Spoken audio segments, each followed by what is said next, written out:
Plymouth was a brand that bid us goodbye far too soon. And while the end of their life may have been on Chrysler-funded life support with their waning sales numbers, they did bring us some of the baddest muscle machines back in their heyday, with the Cuda and the Roadrunner. The Roadrunners specifically lived through their 1968 to 1972 peak, until mounting government regulations and the gas crisis forced them to evolve into something that became all show and no go.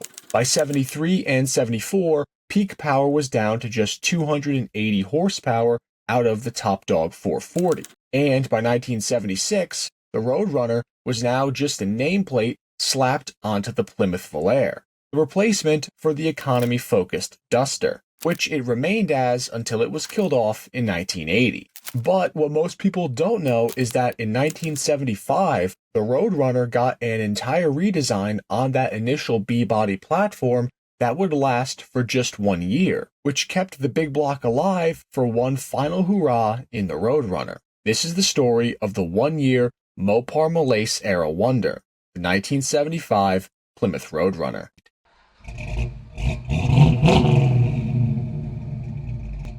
So, why does this car even exist? Well, that's an interesting one. See, Plymouth in 1975 made the decision to move the Fury nameplate away from its larger C-bodied cars to now reside on the mid-sized B-body chassis, to replace what was previously called the Satellites.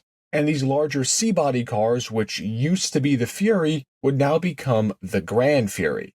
All this badge engineering was woefully unnecessary, but they did it. The Roadrunner was now a different version of the new 1970 B-body Fury that aimed to offer a more performance-oriented experience within the new luxury era of American coupes. Visually, the 1975 Roadrunner looked, well, a bit bland, to be honest. It was painfully similar looking to the 1975 Fury. Now, it managed to keep the similar wheel arch design from the 73 and 74 Roadrunners, but the front end looked a lot like the Fury, and also a lot like a 1975 Chevy Malibu, which did not help the new Roadrunner differentiate itself like the old ones did with their brash graphics and vibrant colors.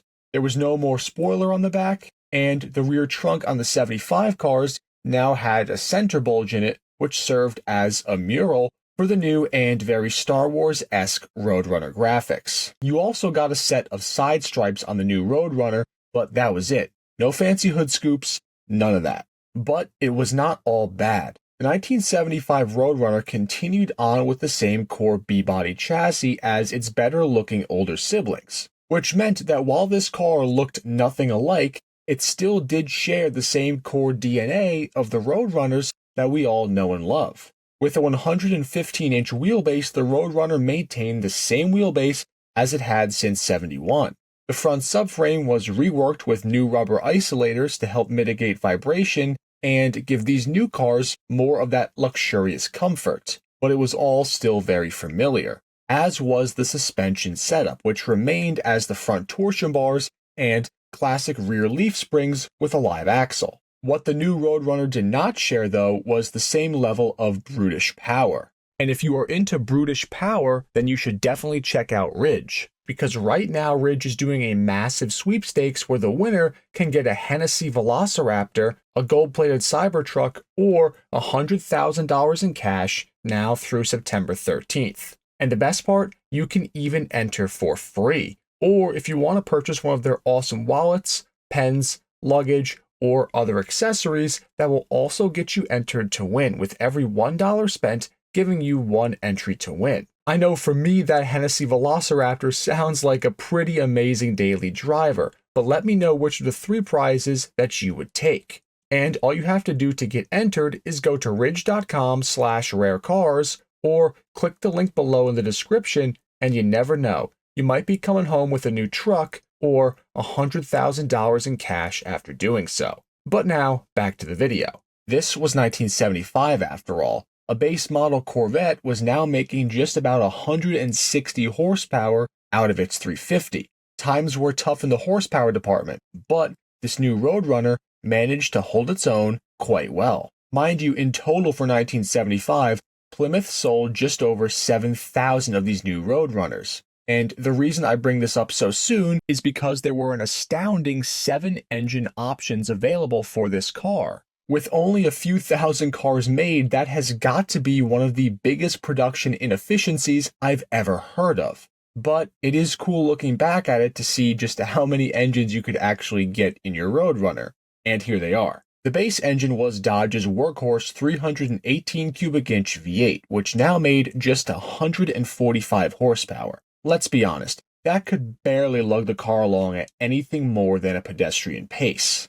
Moving up the options list, there were two 360 cubic inch V8 engine options available. The base 2-barrel carburetor one with 170 horsepower, and a high-performance 4-barrel 360, which made 220 horsepower. Now, I know 220 horsepower doesn't sound like much, but the L82 Code 350, which was the fastest new Corvette at the time, only made about 205 horsepower. So the Roadrunner was no slouch in period. For those who wanted some more torque, there were also 3 400 cubic inch V8 engine options available that respectively made 160 horsepower, 185 horsepower, and 235 horsepower with the range-topping E68 Code 400. Now, all of those combined makes 6 of the 7 engines that you could have got in your 1975 Roadrunner. The 7th engine option I mentioned last because there is a bit of a caveat to it. Technically, there was a 255 horsepower, 440 cubic inch V8 available in the Roadrunner, but only for the police package-equipped cars. Now, most of us are not cops, so we could not have gotten that package, but allegedly, a few of these engines were able to have made it into a few production Roadrunners for civilian use by people who had an in to order with the special code for these cars.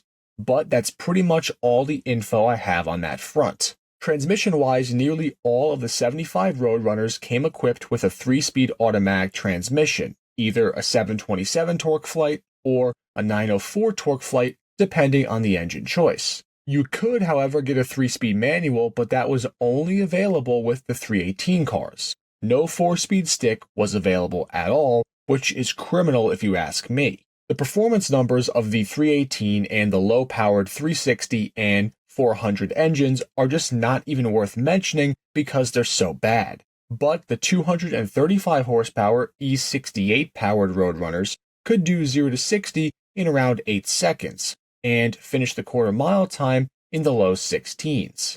All of the Roadrunners came with a 321 rear gear set in them, which helped them limp along in the quarter-mile time a lot quicker than some of the contemporary Furies, for example, which started off with 245 rear gears. With the Roadrunners, mods such as a better intake manifold, headers, a cam, and a shorter gear ratio, these cars could definitely get into the low 14-second range in the quarter. They could also slow down reasonably well afterwards, with disc brakes up front, with single piston calipers, and drums in the rear. However, power brakes were an option and not standard, so that might have been something you wanted to consider before jamming on the pedal.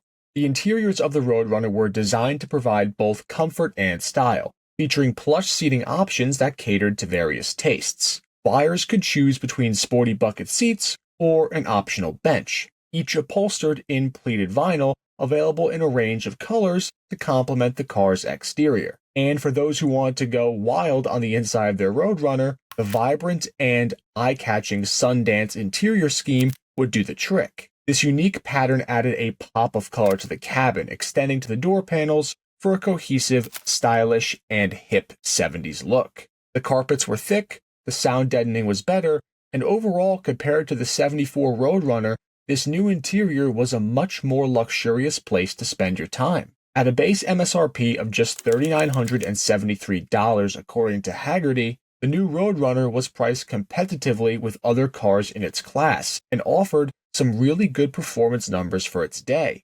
And allegedly, the plan was to continue on producing the B-body Roadrunner into 1976. But a last-minute change of heart, which included poor sales numbers and shifting market demand, saw the Roadrunner nameplate switch to the smaller F-body in 1976 instead. leaving the 1975 Roadrunner sort of in a weird spot of its own.